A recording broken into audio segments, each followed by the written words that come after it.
오늘처럼 어느 교회에 어느 목사님이 초청을 받아서 설교를 하러 오게 되었어요. 그때 사모님과 함께 같이 오게 되었는데, 예배를 드리는데 목사님은 강단에 올라 설교를 하고 사모님은 교인들과 함께 그 사이에 앉아서 예배를 드렸어요. 예배가 다 마쳐지고 설교가 다 끝나고 다 교인들이 돌아가는 그 틈에 끼어서 사모님도 같이 나가는데, 또 새 가족을 안내하는 전도사님이 보니까 새로운 얼굴인 거예요. 잘 못 보던 얼굴인 거예요. 그래서 그분에게 찾아갔어요. 그래서 이렇게 얘기하는 거예요. 다음 주도 꼭 우리 교회 오세요. 다음 주도 우리 교회 꼭 오세요. 우리 교회 목사님 설교가 저렇게 늘 시시하지 않았습니다. 예. 그러는 거예요. 그랬더니 사모님이 웃으면서 이렇게 얘기하는 거예요. 시시 웃으면서, 네, 저도 알아요. 제 남편이거든요. 저 뒤에 제 아내가 있거든요. 여러분들 돌아갈 때 혹시 새가족 담당하시는 분께 부탁드립니다. 저희 교회는 저렇게 늘 시시하지 않습니다라고 말씀하지 않기를 바랍니다. 예. 사실 부족한 저를 왜 이 자리까지 불러주셨는가 고민을 했습니다. 부족한 저를 왜 저를 여기까지 불러주셨을까? 와서 보니까요, 기가 팍 죽어요. 저희 교회는 이제 성전 건축하고 있습니다. 이제 거의 마무리 단계인데요. 1,500평 부지, 1,500평 아주 멋지게 지고 있습니다. 코로나가 건축을 시작하자마자 코로나가 시작되고 내내 건축을 진행했습니다. 그렇게 해서 저희들이 자그마하게 예배를 드리고 있는데, 오늘 이곳에 오니까 기가 팍 죽어가지고 제가 설교를 할 수 있을까 싶은데요. 그런데 목사님이 왜 저를 이곳까지 불러주셨을까 생각했어요. 하나는 목사님이 얼마나 설교를 잘하는 분인지 저랑 비교하기 위해서 불러주신 것 같아요. 예. 우리 김재영 목사님은 너무너무 멋져요. 너무너무 설교를 잘해요. 제가 20년 전부터 목사님을 알게 되었는데요, 정말 젊은 사역자가 어떻게 이렇게 똑똑하고 이렇게 명확하고 이렇게 복음에 사로잡힐 수 있을까? 너무 매료되어서 그래서 그때부터 친구 삼았어요. 그 세월이 지금까지 오게 되었는데, 목사님 볼 때마다 늘 참 귀했어요. 제가 와서 보니까 하나님께서 목사님을 이렇게 사용하시는구나 생각이 들어서 감동했어요. 예. 또 한 가지는 우리 요한 남선교회를 통해서 하나님께서 부족한 저를 통해서 또 도전할 것이 있겠다 하는 생각입니다. 많이 부족하지만 그래도 저를 통해서 꼭 들을 성도가 있을 거라고 생각되고, 또 그런 마음으로 제가 말씀을 나누도록 하겠습니다.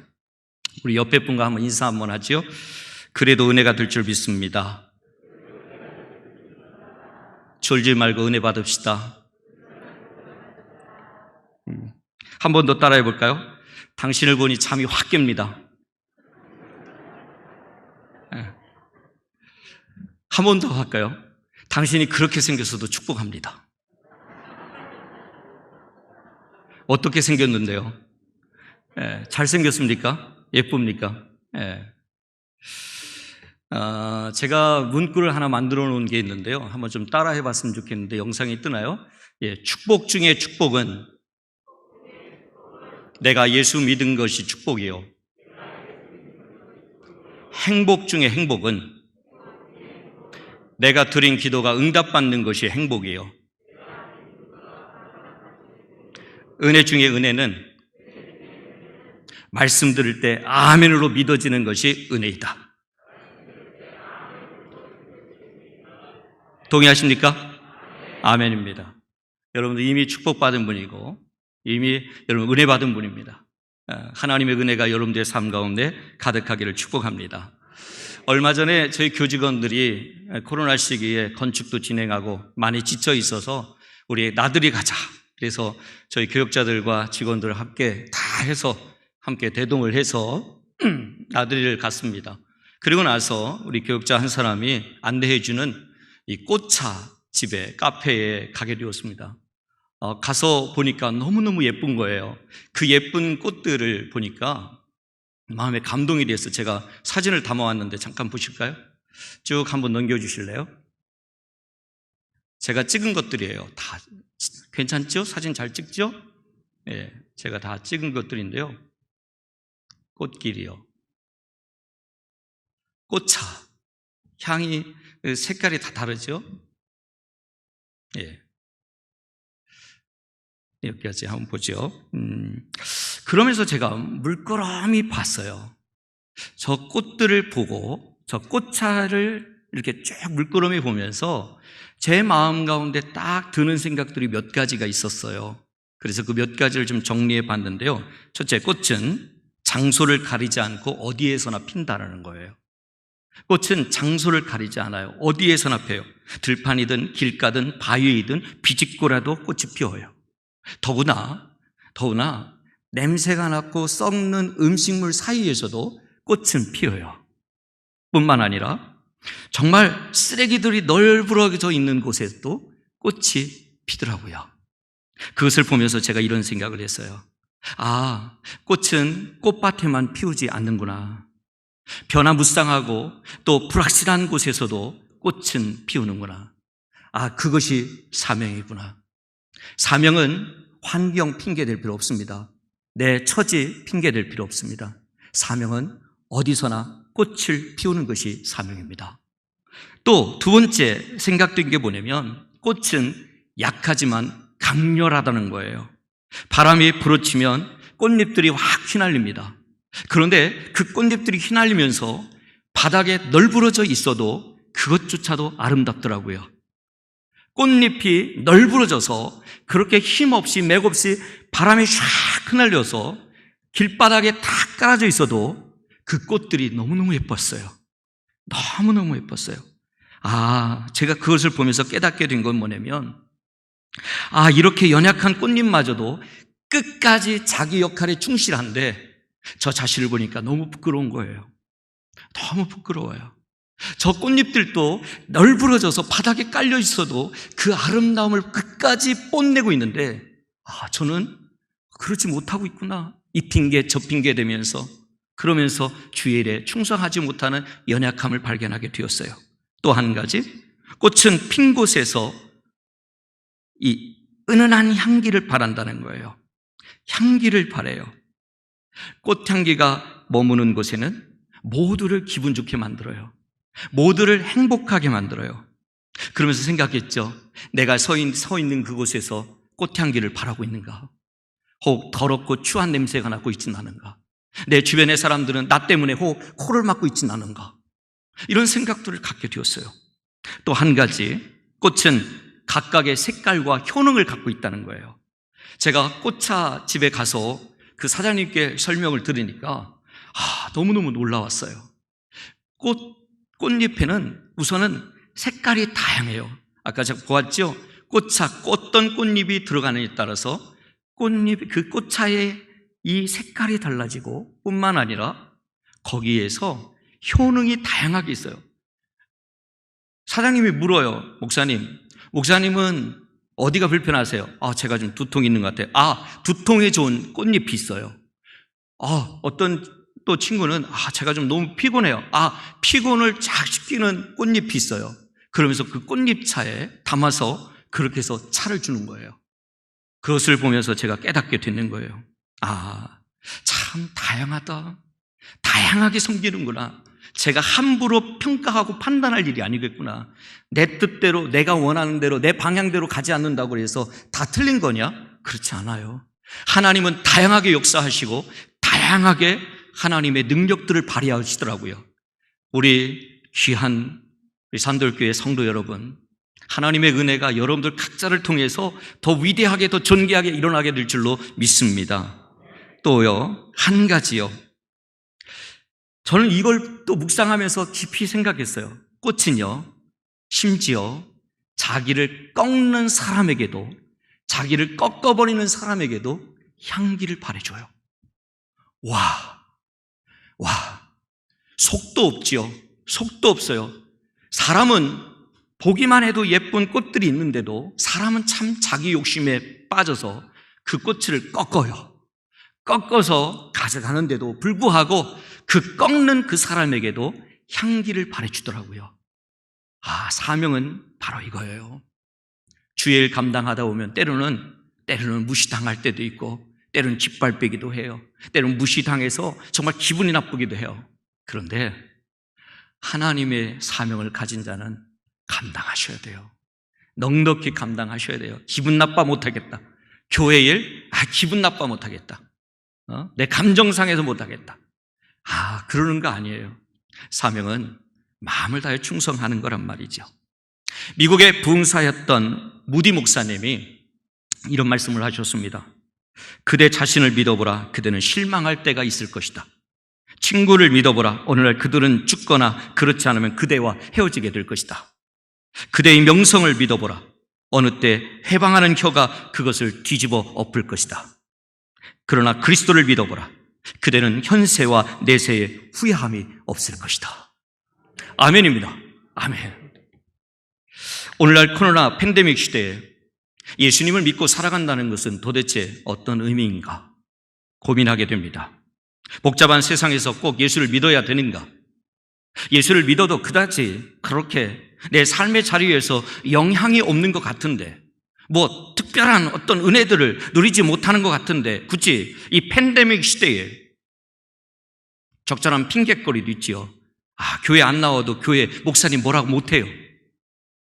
제가 좀 몸이 안 좋아서 좀 열이 있어서, 그러면 전혀 뭐라고 못해요. 적절한 핑계거리도 있는데, 그런데 고민하게 되는 거죠. 도대체 믿음으로 산다는 것은 무엇인가? 오늘날 이 팬데믹 시대에 믿음으로 산다는 것은 도대체 무엇을 말하는 것인가? 저는 오늘 그 명확한 해답을 오늘 본문에서 찾아보고자 합니다. 본문의 배경이 되는 것은 당시 예루살렘의 물 저장 창고였던 바로 이 베데스다라고 하는 연못입니다. 제가 가보니까요, 양문 곁에 조금 한 70여 미터 정도 안으로 들어가면 베데스다 연못이 있죠. 그 연못 바로 옆에 아주 교회가 예쁘게 지어져 있는데, 거기서 찬양을 하면 너무너무 아름다워요. 너무너무 아름다워요. 그곳에서 이렇게 보면요, 이 베데스다가 물 저장 창고입니다. 깊이 지하까지 깊이 파 있습니다. 지금은 물이 한 방울도 없어요.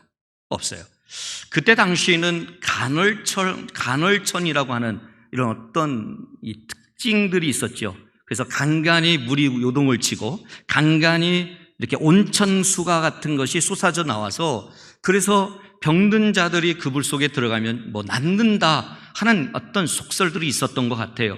오늘 본문에서도 바로 그런 이야기를 다루고 있죠. 제일 먼저 물이 움직일 때에 들어가는 자는 어떤 병에 걸렸든지 다 낫는다 하는 이야기를 하는 것 같아요. 그래서요, 그 주변에는 수많은 각종 병든 자들이 다 모였습니다. 그 동네에 있었던 수많은 병든 자들이 다 모였어요. 그 자리에 38년 된 병자가 있었던 거죠. 이때 예수님께서 그에게 묻습니다. 내가 낫고자 하느냐? 내가 낫고자 하느냐? 무슨 질문입니까? 나음에 대한 분명한 소망이 있는가? 질문하는 거예요. 왜요? 38년이라는 세월 동안에 지났기 때문에 이미 포기한 지 오래요. 희망도 소망도 없는 거예요. 다 포기한 상태에 있었기 때문에 그 사람에게 정말 분명히 낫고자 하는지 그것을 확인하고 있는 거죠. 그때 여러분 대답을 뭐라고 얘기해야 되겠습니까? 당연히 마땅히 네, 낫고자 합니다 라고 대답해야 합니다. 그런데 이 사람은 뭐라고 얘기하냐면 7절에 보니까 주여 물이 움직일 때에 나를 못에 넣어주는 사람이 없어 내가 가는 동안에 다른 사람이 먼저 내려가나이다, 이렇게 얘기합니다. 당연한 대답은 네, 낫기를 원합니다 라고 대답해야 되는데, 이 사람은 동문서답하고 있습니다. 처지, 상황, 내가 왜 낫지 못했는지에 대한 그 이유를 설명하고 있습니다. 언젠가 기도를 많이 하시는 집사님께서 저희 교회 건축 중인 교회를 바라보면서 저한테 이런 질문을 해요. 교회 사진을 제가 준비해 왔는데, 저 교회입니다. 다 졌습니다. 이제 실내 인테리어만 조금 남았는데요. 코로나 시기 딱 시작하자마자 건축이 시작이 되고 여기까지 왔습니다. 정말 아름다운 교회죠. 저도 감동을 합니다. 나중에 산돌교회 성도 여러분 방문하시면, 부산에 한번 오시면 저희 교회 들려주시면 제가 맛있는 거 대접하겠습니다. 예. 정말 좋은 교회입니다. 멋지게 잘 지었습니다. 저 교회를 바라보면서 기도 많이 하시는 집사님 저한테 질문하시는 거예요. 목사님, 저 교회가 교인들로 꽉 차기를 원하십니까? 뭐라고 대답하겠습니까? 목사인 저에게 가장 큰 소망은 네, 당연히 그렇습니다. 당연히 성도들이 가득 찼으면 좋겠습니다. 예배 시간마다 막 가득 차서 한 부 더 늘리고 한 부 더 늘리고, 지금 3부 드리는데 4부 드리고 5부 드리고, 그렇게 놀라운 역사들이 일어났으면 좋겠습니다. 그랬더니 마치 선지자처럼 저한테 이렇게 말을 흘리고 지나가시는 거예요. 성도들의 눈물의 기도가 차야 합니다. 와, 저는 그 말이 떠나지 않아요. 제 마음에 여전히 남아있어요. 그래서 많이 웁니다. 저 성전을 바라보며, 그리고 저 성전에 올라가서 꼭대기층부터 쭉 내려오면서 웁니다. 그리고 기도합니다. 하나님, 이곳에 주의 거룩한 일들이 일어나게 하시고, 부산 지역에 하나님 큰 붕의 역사들이 일어나게 해달라고. 부산 지역은 저희 양정교회가 책임질 테니까 전주는 여러분들이 책임지십시오. 할렐루야. 그런 역사들을 위해서 제가 기도하고 있습니다. 이때요, 예수님께서 세 마디 명령형 동사를 사용하십니다. 세 마디 명령형 동사. 그것이 뭐냐면, 첫째, get up, pick up, walk. 걸어가라. 일어나라, 집어들어라, 걸어가라. 그런데 이것을 좀 더 깊이 들어가서 보면 여기에 영어 단어 you가 생략되어 있다는 사실을 알 수 있습니다. You get up, you pick up, you walk. 너 일어나라, 너 일어나라, 너 집어들어라, 너 걸어가라. 막연히 어떤 사람이 아니라, 막연히 지나가다 그 얘기를 솔깃하여 듣던 그 우연찮게 듣는 사람이 아니라 you, 바로 너 일어나라. 저는 오늘 이 세 가지 명령형 동사를 중심으로 해서 여러분들과 함께 좀 말씀을 잠깐 나누려고 하는데요, 괜히 다른 사람 주변의 상황, 어떤 자신의 처지를 탓하지 말고 바로 너 자신이 일어나고, 너 자신이 집어들고, 너 자신이 걸어가라 도전하고 있는 거예요. 먼저 첫 번째, you get up, 일어나라. 여러분, 만약에 여러분 가족 가운데 38년 된 병자가 있다, 어떤 분위기일까요? 가족의 분위기는 어떤 분위기일까요? 38년, 나면서부터 정말 38년 동안 정말 그런 괴로운 인생을 살았던 병자가 여러분 가족 중에 있다고 한다면, 여러분 가정 분위기는 어떨까요? 가족 간에 온갖 상처들로 가득하지 않겠습니까? 당사자는 고독과 외로움으로 하루하루를 시달리며 살겠지요. 또 형제들은 그의 피해를 받기 때문에 마음의 원망과 불평이 가득하겠지요. 부모는 죄인 아닌 죄인된 심정으로 괴로워하겠죠. 부모가 무슨 잘못이 있어요? 그런데 부모는 죄인 아닌 죄인의 심정으로 늘 괴로워하면서 그 38년 된 병자를 바라보면서 안타까운 마음으로 늘 가슴을 치며 눈물을 흘리며 세월을 보내겠지요. 공교롭게도 여기 베데스다라고 하는 것은 자비의 집, 사랑의 집, 은혜의 집이라는 뜻이 있어요. 베데스다라고 하는 이 표현 속에는 자비의 집, 사랑의 집, 은혜의 집이라는 표현의 의미가 있어요. 저는 이 베데스다 못은 오늘날 교회라고 생각하고, 거기 모인 사람들은 교인이라고 생각합니다. 거기 모인 사람들은 각종 병든 자들입니다. 이리저리 상처 입은 자들입니다. 마음의 상처, 몸의 상처, 여러 가지 상처를 입은 자들입니다. 그런데도 여기에 희망이 있는 이유는 무엇입니까? 일어나라 하시는 주님의 메시지, 주님의 선포가 있기 때문입니다. 어쩌면 이 외침은 현실에 전혀 맞지 않는 외침이기도 합니다. 교회에서 외침은 너무 현실성이 떨어져 보이는 외침인 것 같습니다. 교회에서 들어보도 내 삶의 자리는 이렇게 버겁고 힘든데, 내 삶의 자리는 이렇게 힘들고 고단한데, 교회에서의 외침은 너무도 현실에 맞지 않는 외침인 것 같이 느껴지는 외침이 느껴집니다. 그런데 누구에게 기적이 일어나느냐? 예수님의 무릎 앞에 가능성을 벗고 희망을 감지하여 믿음으로 순종하여 일어난 자에게 기적이 일어납니다. 사랑하는 여러분, 산록교회 모든 성도 여러분, 중요한 것은 주님이 말씀하시면 그 안에서 가능성을 보십시오. 희망을 감지하십시오. 그리고 그 말씀대로 일어나 순종해 보십시오. 오늘은 특별히 41세에서 50세 남성들이 모이는 요한 남선교회 모임, 우리 헌신 예배를 드리고 있습니다. 요즘 남성들이 너무 불쌍합니다. 힘이 쭉 빠져 있습니다. 아버지들의 입지도 많이 약화되어 있습니다. 예전에 가수 중에 고 신해철 씨가 있습니다. 제가 예전에 분당에서 사역했거든요. 경기도 분당. 천당 밑에 분당이라고 너무 좋은 곳에서 제가 사역을 했습니다. 그런데 거기에서 제가 있었던 동네는 분당 중에서도 제일 좋은 곳, 제일 멋진 곳이 정자동인데 정자동에서 살았어요. 그런데 신해철 씨가 가끔 저희 동네에 많이 놀러 오셨어요. 그런데 이 신해철 씨가 불렀던 노래 가운데 아버지와 나라는 노래가 있어요. 아버지와 나. 잔잔하게 음악이 흐르고 나레이션을 이렇게 읽어가는 형태의 노래인 거예요. 그 노래 가사를 잠깐 한번 읽어보려고 합니다. 노래 가사에 이렇게 쓰여 있어요. 아주 오래전 내가 올려다본 그의 어깨는 까마득한 산처럼 높았다. 그는 젊고 정열이 있었고 야심에 불타고 있었다. 나에게 그는 세상에서 가장 강한 사람이었다. 어쩌면 우리에게 아버지란 존재는 그런 분이셨습니다. 세상에서 가장 높은 분, 가장 힘 있는 분, 가장 강한 분이 아버지였습니다. 그런데 이 노래 가사 중간 부분에 가서는 아버지의 초라한 모습을 그려내고 있습니다. 이렇게 써 있습니다. 저기 걸어가는 사람을 보라. 나의 아버지 혹은 당신의 아버지인가?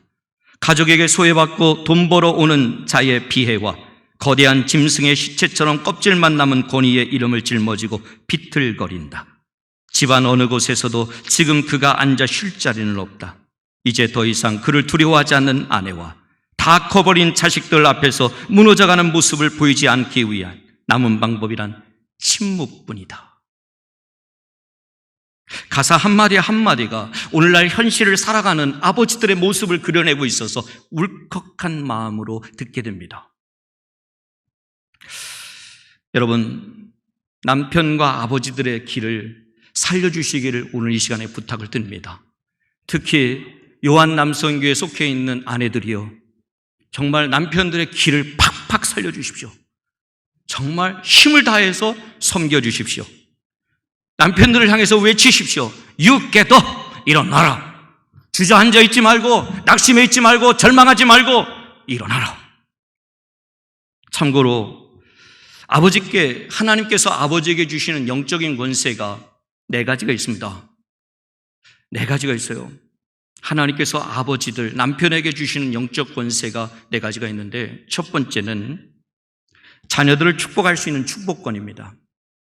자녀들을 축복할 수 있는 축복권을 주셨어요. 여러분, 아버지들의 권위를 세워주세요. 가정 안에서 아버지들이 설 수 있도록 세워주세요.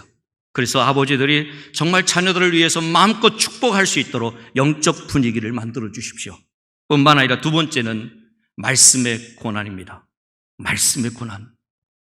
여러분, 쉐마 이스라엘, 이스라엘아 들으라. 누가요? 아버지가 자녀들에게 하는 얘기입니다. 쉐마 이스라엘. 여러분, 가정예배 드릴 때요, 여러분, 대개 아내들이 다 인도를 하고 아내들이 다 합니다. 남편은 아이고 믿음이 현찮아서 아이고 저거 어디 가서 써먹었어? 그래서 늘 빼버립니다. 그러지 마세요. 혹시 믿음이 약해도 남편들을 세워주세요. 아내들이 지혜로운 아내들은 다 작성해서 설교 작성해서 남편에게 찔러 놓아주세요. 그래서 아버지가 권위 있게 말씀을 전할 수 있도록 해주세요. 말씀권이요, 놀라운 거예요. 그 다음에 세 번째는 자녀들 훈계할 수 있는 훈육권이 있어요. 훈육권. 대개 경우는 뭐냐면 아내들에게 다 맡겨요. 남편들은 다 밖에 일을 보고 아내들에게 다 맡기죠. 자녀들 일은 당신이 알아서 해. 그래놓고 자녀들이 뭐가 잘못되면 다 탓하죠. 애들 교육을 왜 이렇게 시켰냐, 똑바로 못 시켜서 이렇게 됐다, 막 원망하잖아요. 여러분, 절대 그러지 마세요. 훈육권은 아버지에게 있어요. 아버지의 말 한마디가 권위가 있어야 돼요. 그러기 위해서는 여러분, 가정 안에 아버지의 권위를 세워주셔야 돼요. 아내들이요, 절대로 남편이 얘기할 때 무시하지 마세요. 그 권위를 인정해 주세요. 축복해 주세요. 그래야 하나님이 주신 영적 권세를 아름답게 사용할 수 있습니다. 마지막으로 네 번째는 신앙을 자녀들에게 이어줄 신앙 전수권이 있습니다. 자녀들에게 물려줘야 합니다. 이어줘야 합니다. 오늘날 지혜 있는 모든 이들에게 필요한 믿음의 선포는 뭘까요? 지쳐있는 모든 이들에게 필요한 믿음의 선포, 그것은 You get up입니다. 수없이 절망하고 이젠 거의 희망을 잃고 살아가는 자들아, 일어나라. 사람답게 살지 못하고 정말 죽지 못해 사는 인생들아, 일어나라. 어쩌다 못술병에 걸려서 나만 불행하다고 비참하게 살고 있다고 그렇게 내 신세를 타령하면서 살아가는 자들아, 일어나라. 지금도 가정의 생계를 위해 자신의 몸 망가져라 고생하는 아버지들이여, 일어나라. 그것이 오늘 첫 번째 메시지입니다. 두 번째는 Pick up your mat. 내 자리를 들고 들어라. 너의 자리를 들어라. 어떤 자리입니까? 그 자리가 어떤 자리입니까? 비참함과 절망을 안겨줬던 자리입니다. 눈물을 흘리던 그 자리입니다. 내 삶의 이야기가 담겨있는 그 자리입니다. 지나간 과거에 내 삶이 어떠했는지를 대변해주는 자리입니다. 그러니까 예수님께서 내 자리를 들어라 하시는 것은 과거의 슬픔과 절망을 그 자리에서 떠나라는 거예요. 떠나라. 그리고 주님이 지시하시는 곳으로 갈 준비를 다해라.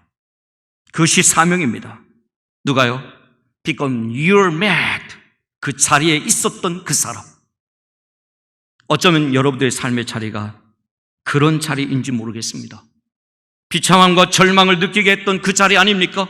지금 여러분들에게 놓인 그 자리는 혹시 여러분들 지치게 만들고 절망하게 하고 낙심하게 만드는 그 자리 아닙니까? 억울함으로 날마다 체념하면서 눈물을 흘리게 했던 그 자리 아닙니까? 질병의 고통으로 시달리면서 하루하루 살아내고 버텨낸다는 것이 힘에 버거워서 어떻게 해야 되는지 미래에 대한 막막함으로 절망하고 있는 그 자리 아닙니까? 생존 경쟁의 무게로 인해서 하루하루 버티다가 이제는 버틸 만한 힘도 없어서 완전히 기진맥진한 상태에 주저앉아 있는 그 자리 아닙니까? 그렇다면 주님의 명령을 들으십시오. 내 자리를 들어라. 저는 예수님이 말씀하신 들어야 할 자리가 뭘까를 고민해 봤습니다. 도대체 그 자리는 뭘까? 내가 오늘날 들어야 될 자리는 뭘까? 들었던 것은 무엇이냐면 직분입니다. 코로나 시대에 많은 교회의 성도들이 직분을 다 내던지고 있습니다. 하나님께서 내게 맡겨주신 이 거룩한 직분을 너무도 소홀히 여기고 있습니다. 내게만 맡겨주셨던 이 존귀한 직분들을 무서움과 두려움으로 감당하는 것이 아니라 너무 우습게 처리하고 있습니다. 여러분, 우리가 짐으로 여기는 그 직분이 하늘에서 천사도 흠모하는 그 자리라고 하는 사실을 아십니까? 그런데도 우리는 왜 영광스러운 그 직분을 무겁게만 느끼는 것일까요? 저는 생각해 봤습니다. 그 이유가 뭘까? 그 이유는 다른 게 아니라 첫째는 주님을 사랑하는 마음이 식어졌기 때문입니다. 주님을 사랑하는 마음이 식어졌기 때문이에요. 담임 목사가 되니까 부교육자 때문에 마음 상하는 일이 많아요. 마음 상하는 일이 너무 많아요. 저도 담임 목사 9년 되었어요. 9년 동안 하다 보니 마음 상할 일이 너무 많아요. 그래서 제 기도가 바뀌었어요. 저는 왜 저분은 저렇게 해야 되는데 왜 이렇게 못하나, 저분은 왜 이렇게 못하나, 그 원망이 되고 불평이 되었어요. 그런데 요즘은 바꿨어요. 주님, 사랑합니다. 사랑하기 시작하고 사랑의 기도를 하기 시작하니까 보는 눈이 달라졌어요. 더 귀하게 여겨졌어요. 더 존귀하게 생각이 되었어요. 두 번째는 내 삶 속에 예수님이 보이지 않기 때문입니다. 예수님이 보이지 않기 때문이에요. 그 다음에 세 번째는 십자가의 은혜와 그 놀라운 그 사랑이 희미해졌기 때문입니다. 전에는 십자가만을 보면 눈물이 흘렀습니다. 가슴을 치며 나의 죄와 허물이 다 보였습니다. 그런데 십자가를 봐도 아무런 느낌이 없습니다. 얼마 전 아내와 함께 대화를 하면서 하나님은 부족한 우리를 왜 목사로 삼으로 불러주셨을까? 너무 힘들어서, 여러분 아시죠? 이미 여러분들은 건축을 끝내셨으니까 아시죠? 건축을 진행하면서 담임 목사가 겪어야 될 어려움이 너무 큽니다. 더군다나 코로나 시기입니다. 저희 교회도 20%밖에 나오지 않습니다. 지금 주일에 한 270명 정도 나오시나요? 20% 정도밖에 못 나옵니다. 너무 힘들어요. 너무 힘들어요. 그래서 제 아내한테 그런 얘기 했어요. 건축을 진행하다 보니까 때로는 모함을 듣기도 하고 때로는 억울한 일을 당하기도 해요. 그러면서 왜 우리는 이럴 때마다 바보가 돼야 되는가? 너무 힘들어서 목회 회의도 느껴지기도 하고 지치기도 하고 주저앉기도 했어요. 그런데 하나님께서 제게 이런 마음을 주셨어요. 널 위해 십자가에 고통당하신 예수님을 봐라. 널 위해 십자가에서 고통당하신 예수님을 봐라. 그러니까요, 예수님보다 더 억울한 적 없었고 예수님보다 더 모욕을 당한 적 없었고 예수님보다 더 수치를 당해본 적이 없었어요. 감당할 수 있는 정도였어요. 감당할 수 있는 정도였어요. 예수님만으로도 얼마든지 위로가 되고 희망이 되었어요. 그래서 우리는 이런 찬송을 부르지 않습니까? 날 위하여 십자가에 중한 고통 받으사 대신 죽은 주 예수의 사랑하신 은혜여 보배로운 피를 흘려 영영 죽은 죄에서 구속함을 받은 우리 어찌 찬양 안 할까? 할렐루야.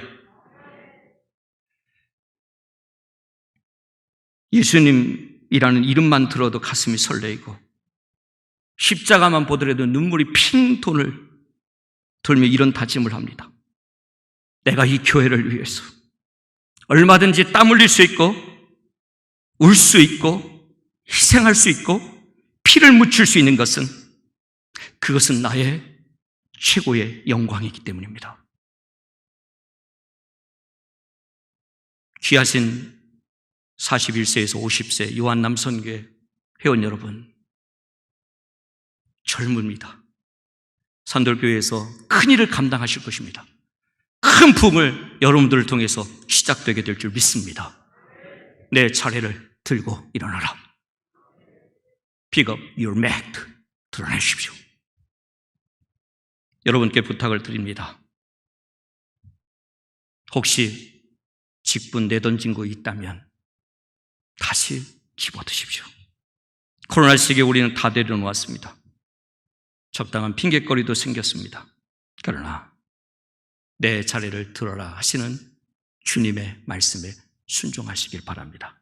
마지막 세 번째는 걸어가라. You walk. 걸어가라. 이것은 새로운 삶의 비전이고 사명입니다. 이것을 구체적으로 좀 이야기하면 방향입니다. 모든 것을 잊어버리고 오직 예수님만 향하여 앞으로 나아가라 하는 것입니다. 누가복음 9장 62절에 손에 쟁기를 잡고 뒤를 돌아보는 자는 하나님 나라에 합당하지 아니한다 라고 말씀합니다. 손에 쟁기를 잡고 뒤를 돌아보는 자는 하나님 나라에 합당하지 아니한다. 방향입니다. 성도는 어떤 어려움 속에서도 주님 말씀에 순종하여 걸어가야 합니다. 계속 가던 길을 멈추지 않고 꿋꿋하게 달려가야 합니다. 두 번째는 순종의 결단입니다. 믿음은 언제나 순종과 함께 일을 합니다. 그러니까 예수님이 걸어가라 하시면 네, 제가 언제든 어느 때든 걸어가겠습니다. 순종하십시오. 헨리 나우엔의 묵상글 The Inner Voice of Love라고 하는 이 책에 내면에서 들리는 사랑의 음성이라고 하는 이 책의 내용에 이런 내용이 있습니다. 사람들은 항상 상처 입은 자신을 걸고 넘어집니다. 그들은 자신의 부족함, 모난 인격, 한계와 죄들을 지적합니다. 그렇게 함으로 하나님이 당신을 통하여 그들에게 하시고자 하시는 말씀을 묵살하려고 합니다. 당신의 불안함과 의심 속에 일어나는 이 같은 유혹들은 그들이 당신에게 정죄하는 것을 믿게 하려 합니다. 그러나 하나님은 세상을 향하여 담대하게 생명의 말씀을 전하라 당신을 부르셨습니다. 당신의 상처받은 것은 인정하시되 당신 안에 살아있으면서 선포되어야 될 진리를 잊지 마십시오. 꿋꿋하게 살아야 합니다. 여러분, 자신이 부족한 것을 인정하십시오. 완전한 척 하지 마십시오. 신앙 좋은 척도 하지 마십시오. 우리는 얼마든지 넘어질 수 있습니다. 얼마든지 주저앉을 수 있습니다. 하지만 믿음 안에서 살아가는 것을 멈추지 마십시오.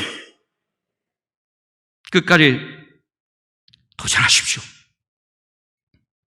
잠시 타이타닉 영화 여러분들 아시죠? 타이타닉 영화 중에 제 마음에 감동이 되는 부분이 뭐냐면 마지막 사람들이 서로 살겠다고 막 발버둥 치고 서로 막 짓밟고 올라가고 막 이럴 때에 찬송가를 연주하는 연주자의 모습이 제일 감동적이라고 저는 생각하는데, 어쩌면 침몰에 가고 있는 이 세상에서 우리 성도들이 해야 할 역할을 보여주고 있는 듯 싶습니다. 세상은 지금도 침몰에 갑니다. 서로 살겠다고 서로를 짓밟고 그 가운데 실패자들은 여전히 방황하고 주저앉아 있습니다. 더욱 심각한 것은 믿음을 가진 우리조차도 믿음으로 견뎌내지 못하고 힘없이 다 무너지고 있습니다. 다 주저앉아 있습니다. 우리가 그 안에서 해야 할 일은 뭘까요?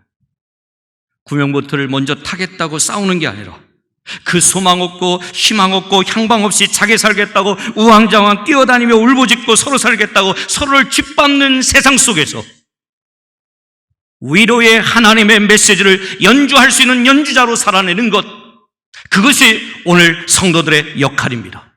그것이 성도들의 사명입니다. 예수님이 하나님의 아들이심과 그리스도이심을 분명히 확신하고 그분의 말씀에 전혀 토달지 아니하고 그대로 순종하며 살아가십시오. 일어나라 할 때 일어나십시오. 자리를 들라 할 때 자리를 드십시오. 걸어가라 할 때 걸어가십시오. 그때 우리는 우리 자신이 기적이 될 줄 믿습니다.